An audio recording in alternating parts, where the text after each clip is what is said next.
quid sur l'interprétation de l'unicité de Dieu, Église vs Israël. Nous continuons avec nos podcasts. Aujourd'hui, nous avons encore une fois la grâce de nous retrouver ensemble avec nous pour partager autour de ces divergences d'interprétation qu'il y a entre juifs et église. L'objectif, c'est pas de monter l'église contre les juifs. Non. L'objectif, c'est de nous éclairer, de nous amener, en fait, à comprendre qu'en fait, nous avons la même base de données, mais nous n'avons pas la même manière d'utiliser ces données-là. Nous n'avons pas la même interprétation. Alors, que pense le judaïsme? Que pense Israël par rapport à l'unicité de Dieu? Et que pense l'Église aussi par rapport à l'unicité de Dieu? Nous devons comprendre le point de vue des uns et des autres, le point de vue de deux parties. Pour Israël, Deutéronome 6, le verset 4 existe. Shema Israël. La Bible dit, écoute Israël, l'Éternel notre Dieu est le seul éternel. Et le Shema Israël, c'est un rempart du judaïsme contre toute forme de multiplicité de Dieu, de pluralité de Dieu. Ce passage reste dans le judaïsme une base, un fondamental par rapport à l'unicité de Dieu. Tandis que pour l'Église, la foi dans la Trinité qu'elle confesse et qu'elle professe va directement en opposition avec la déclaration juive sur l'unicité de Dieu. Pour le juif, pour le judaïsme, Dieu est un. Pour l'Église, pour la foi chrétienne, Dieu est un, mais manifesté en trois personnes. Mais attention, l'Église ne croit pas qu'il existe trois dieux. L'Église ne croit pas au ciel, il y a trois trônes. Quand nous lisons ces livres bibliques qui nous donnent un aperçu de la réalité du ciel, de la présence de Dieu dans les livres d'Apocalypse, nous ne voyons pas la Bible nous parler de trois trônes. Au ciel, il n'y a pas trois trônes sur lesquels est assis trois dieux. Il n'y a qu'un seul trône. Pour l'Église, il n'existe qu'un seul Dieu. Mais pourquoi la Trinité? Nous aurons l'occasion d'en parler dans d'autres podcasts qui viendront. Mais je voudrais donner une réponse simple à cela. Il n'existe pas trois dieux. La Trinité ne veut pas dire trois dieux. La Trinité fait allusion aux trois manifestations du seul et même Dieu dans l'histoire du salut de Dieu pour l'homme. Et dans cette histoire du salut, Dieu s'est manifesté sous trois formes. Il s'est manifesté dans la posture du Père, il s'est manifesté dans la posture du Fils et il s'est manifesté dans la posture du Saint-Esprit. Mais c'est le même Dieu. Il n'y en a pas trois. Vous voyez? Et c'est ce qui est important. Et nous trouvons cela, il y a beaucoup de passages, mais nous pouvons voir Matthieu 28, le verset 19. La Bible dit, allez, faites de toutes les nations des disciples, les baptisant au nom du Père, du Fils et du Saint-Esprit.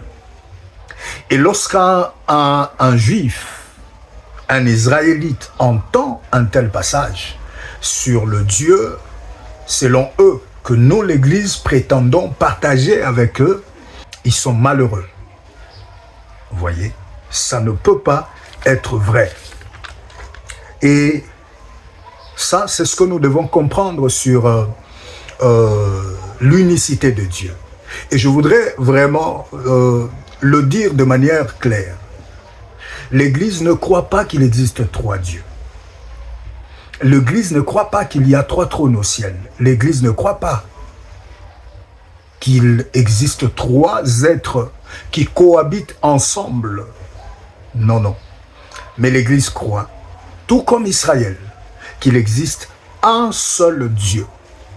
Et ce seul Dieu s'est manifesté au cours de l'histoire du salut de l'homme sous 3 dispensations, sous 3 formes, sous 3 manifestations. C'est moi la tautologie. Et le Dieu qui s'est révélé dans l'Ancien Testament, n'oubliez pas l'un des podcasts que nous avions fait il y a quelque temps, nous avions parlé de l'Ancien Testament, de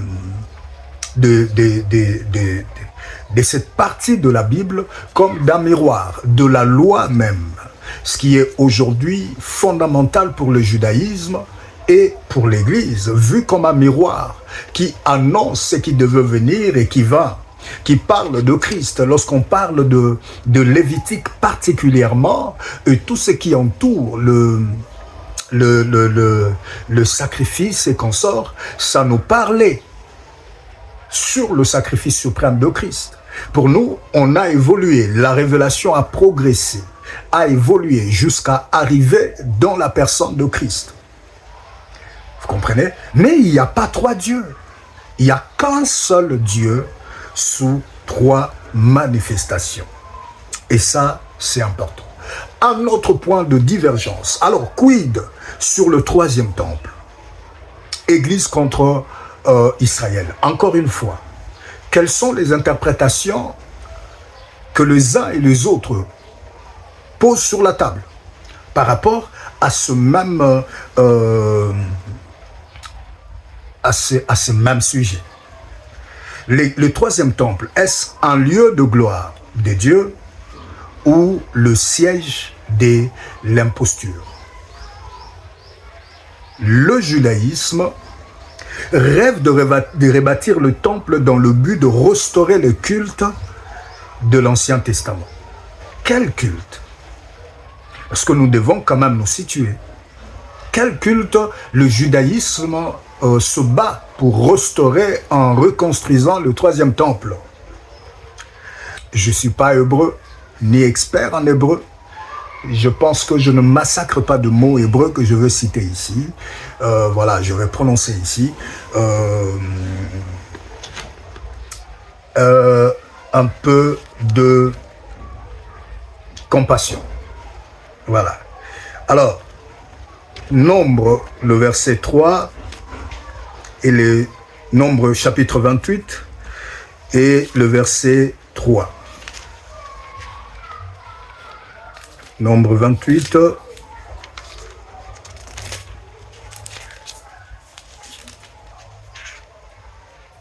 La Bible dit ceci dans le verset 3 et 4, tu leur diras, voici les sacrifices consumés par le feu que vous offrirez à l'Éternel. Chaque jour, 2 agneaux d'un an sans défaut, comme holocauste perpétuel. Tu offriras l'un des agneaux le matin et l'autre agneau entre les 2 soirs. Alors, ça veut dire quoi?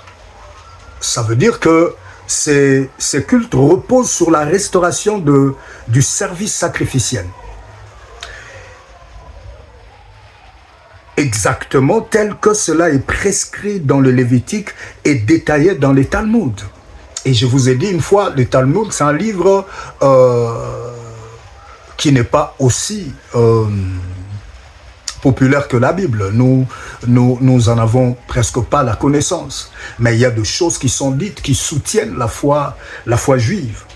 Et le Talmud a détaillé certaines choses par rapport à ces cultes sacrificiels. Il y a restauré le sacrifice d'animaux. Lévitique 1, 2 et 3, Lévitique 1, le verset 2 et le verset 3, et Ézéchiel 43, 18 à 27. Et Ézéchiel particulièrement nous parle de se projette vers le futur. Et il parle particulièrement de ce temple qui sera reconstruit. Alors, contrairement au culte de synagogue actuel, qui est fondé sur la parole, la prière. Le temple va simplement marquer le retour de sacrifice quotidien, des offrandes de culpabilité, de paix et de remerciement. Lorsque le temple sera rebâti, il y aura restauration de choses qui ne sont plus faites aujourd'hui dans des synagogues. Parce que simplement, le temple n'y est pas. Et je veux revenir sur ça un peu plus tard, mais sachez que dans le judaïsme, le temple occupe une place, mais vraiment importante, d'honneur, de prestige. Deuxième chose, sur ces cultes-là qui sera restauré, c'est la prêtrise active. Lorsqu'on rebâtira le temple, le troisième temple, il faudra restaurer la prêtrise active. Le culte serait dirigé exclusivement par des descendants d'Aaron, assistés des Lévites, pour le chant et la garde des portes. On reviendra dans l'ordre vétérotestamentaire, tel que décrit dans la loi. Exode 40, le verset 15. Et tu les joindras comme tu auras oint leur père, pour qu'ils soient à mon service dans les sacerdoces. Cette onction leur assurera à perpétuité le sacerdoce parmi leurs descendants. Et Ézéchiel 44, le verset 15. Mais les sacrificateurs, les Lévites, fils de Tsadok, qui ont fait le service de mon sanctuaire, quand les enfants d'Israël s'engageaient loin de moi, ceux-là s'approcheront de moi pour me servir et se tiendront devant moi pour m'offrir la graisse et le sang, dit le Seigneur l'Éternel. Ici, nous voyons le soubassement de cette réalité que recherche, encore une fois, la reconstruction, que vise la reconstruction du temple. Troisième chose, restaurer les fêtes des pèlerinages. Deutéronome 16, le verset 16, où la Bible est en train de recommander au peuple de monter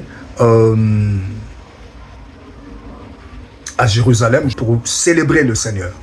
Donc, le fête des pèlerinages, c'est simplement le rétablissement de trois fêtes. Le Pessah, les Shavuot et le Sukkot, au cours desquels l'ensemble du peuple doit ou devait se présenter devant la présence divine, la Shekinah. Ils devaient quitter de tous les endroits qu'ils étaient pour monter et offrir, célébrer en présence de l'Éternel. Quatrième chose est le renouvellement de l'encens.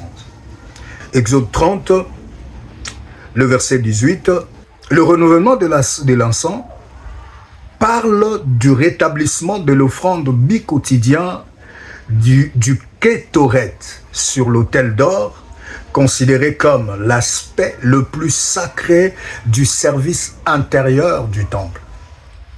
Le troisième temple rétablira le renouvellement de l'encens.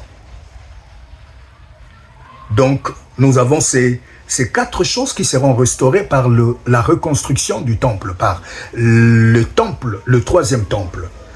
Le sacrifice d'animaux, la prêtrise active faite par la descendance d'Aaron et les fêtes des pèlerinages et le renouvellement de l'encens. Alors, deuxième question que nous voulons poser, la première question, c'était quel culte qui devait être restauré. Deuxième question, c'est pourquoi? Quel est le but que ce culte du troisième temple va poursuivre? Première chose, la réparation de la rupture spirituelle. C'est-à-dire que le troisième temple va viser à réparer la rupture spirituelle. Je vous donne le passage d'Exode 25, le verset 8, Ézéchiel 37, 26 à 28. que nous pouvons lire calmement dans la maison. Alors écoutez, dans la théologie juive, dans la pensée du judaïsme, le temple est considéré comme le pont entre le monde physique et le monde divin. Je l'ai dit il n'y a pas longtemps que le temple occupe une place prestigieuse. Entre les hommes et Dieu, il y a le temple qui doit être le pont. Et dans cet angle de vue, depuis l'an 70 de notre ère, l'année de la destruction, l'année au cours de laquelle le temple a été détruit, le second temple a été détruit, depuis cette année-là, le monde est dans un état d'imperfection. Parce que le temple n'est plus, parce que le temple a été détruit, parce que le pont entre le monde de Dieu et le monde des hommes a été détruit, le temple et le monde plutôt est dans un état d'imperfection, de saleté, d'impureté. Donc le temple rebâti, le troisième, viendra pour réparer la rupture spirituelle qui est, je dirais, ici symbolisée par la destruction du second temple. Deuxième pourquoi du troisième temple, c'est être un centre de prière universel. Le troisième temple, c'est doit d'être un centre de prière pour tout le peuple du monde. En s'appuyant plutôt sur le prophète Ésaïe, le prophète nous dit dans la Bible, car ma maison sera appelée une maison de prière pour tout le peuple. Jésus a repris ce mot, ce passage du prophète Ésaïe en son temps, lorsqu'il se mit à chasser du temple les vendeurs et tout le commerçant et tout les gens qui s'y trouvaient dans une autre réalité que celle pour laquelle les temples a été bâti. Jésus a repris la parole du prophète Ésaïe pour rappeler au peuple et aux officiels du temple la raison pour laquelle le temple existe. C'est pour être la maison de prière, pas une caverne de voleurs, pas un lieu d'intérêt, pas un lieu de profit. Alors, dans cet angle-là, en s'appuyant sur ces passages, les partisans du projet du troisième temple soutiennent que le troisième temple apportera la paix mondiale et la reconnaissance de l'unicité de Dieu par l'humanité tout entière. Ésaïe 56, le verset 7, Zacharie 14, le verset 16. Troisième pourquoi, l'accomplissement de la loi, Deutéronome 12, le verset 10 à 11.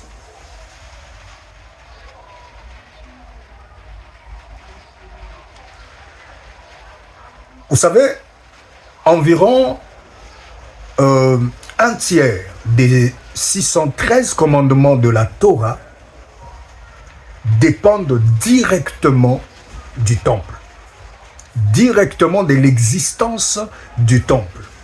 Ce qui veut dire, sans le temple, la pratique du judaïsme est considérée comme incomplète, pas assez bien, pas assez accompli.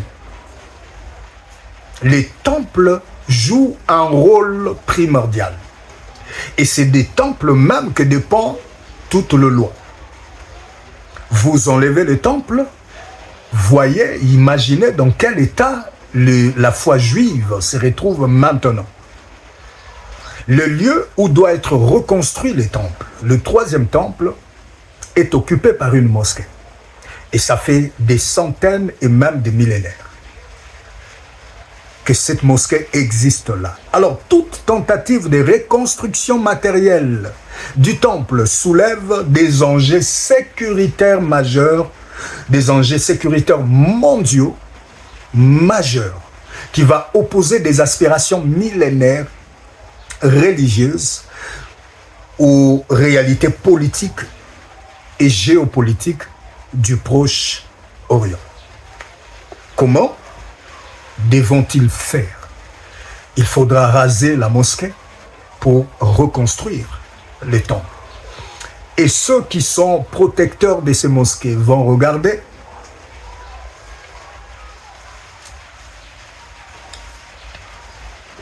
C'est vraiment quelque chose à prendre au sérieux. Alors là, c'était la vision juive, la manière dont le judaïsme voit les choses. Je nous ai donné quelques petits détails, répondu à des petites questions pour nous amener simplement à comprendre, à nous situer. Alors, pendant que du côté du judaïsme, les choses sont ainsi, du côté de la théologie chrétienne, beaucoup de théologiens pensent que ce temple sera le lieu de l'Antichrist. Le lieu où l'Antichrist va se proclamer Dieu. Le lieu de l'imposteur. Un même bâtiment, mais deux visions opposées.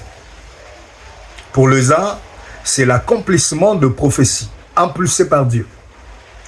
Pour les autres, ce sera le lieu où l'imposteur s'installera pour détourner le culte à son profit.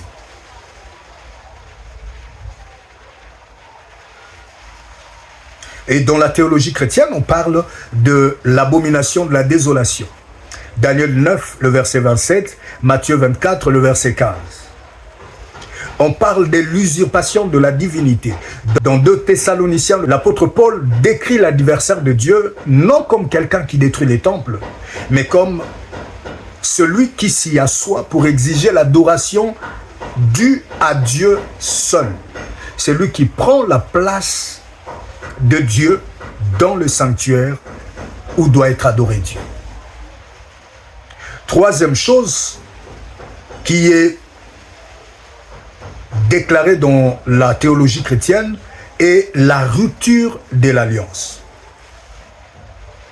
Le projet de la reconstruction du temple est vu par les nombreux théologiens comme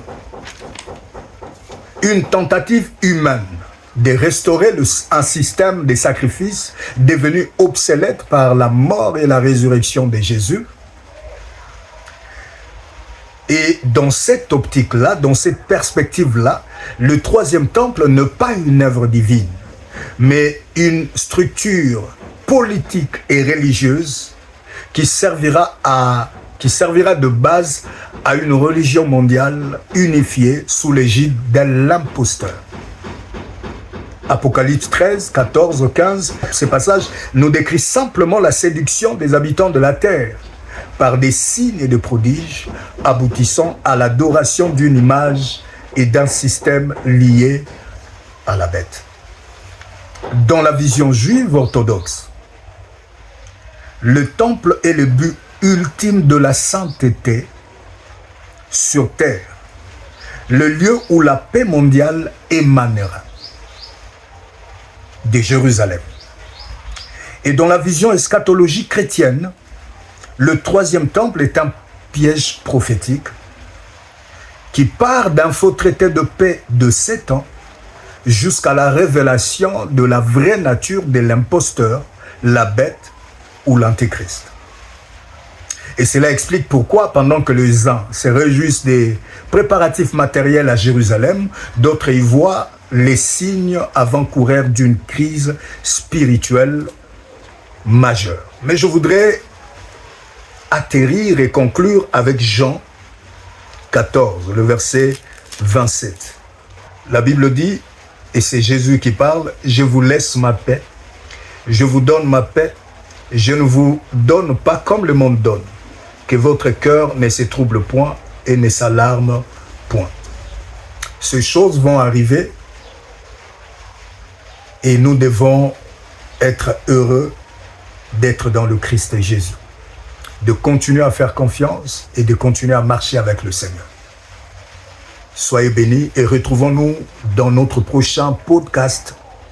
Et entre-temps, n'oubliez pas de vous abonner, de partager, d'enregistrer, de recommander notre chaîne afin que beaucoup d'autres personnes bénéficient de ces partages, de ces réflexions. Allez, ciao!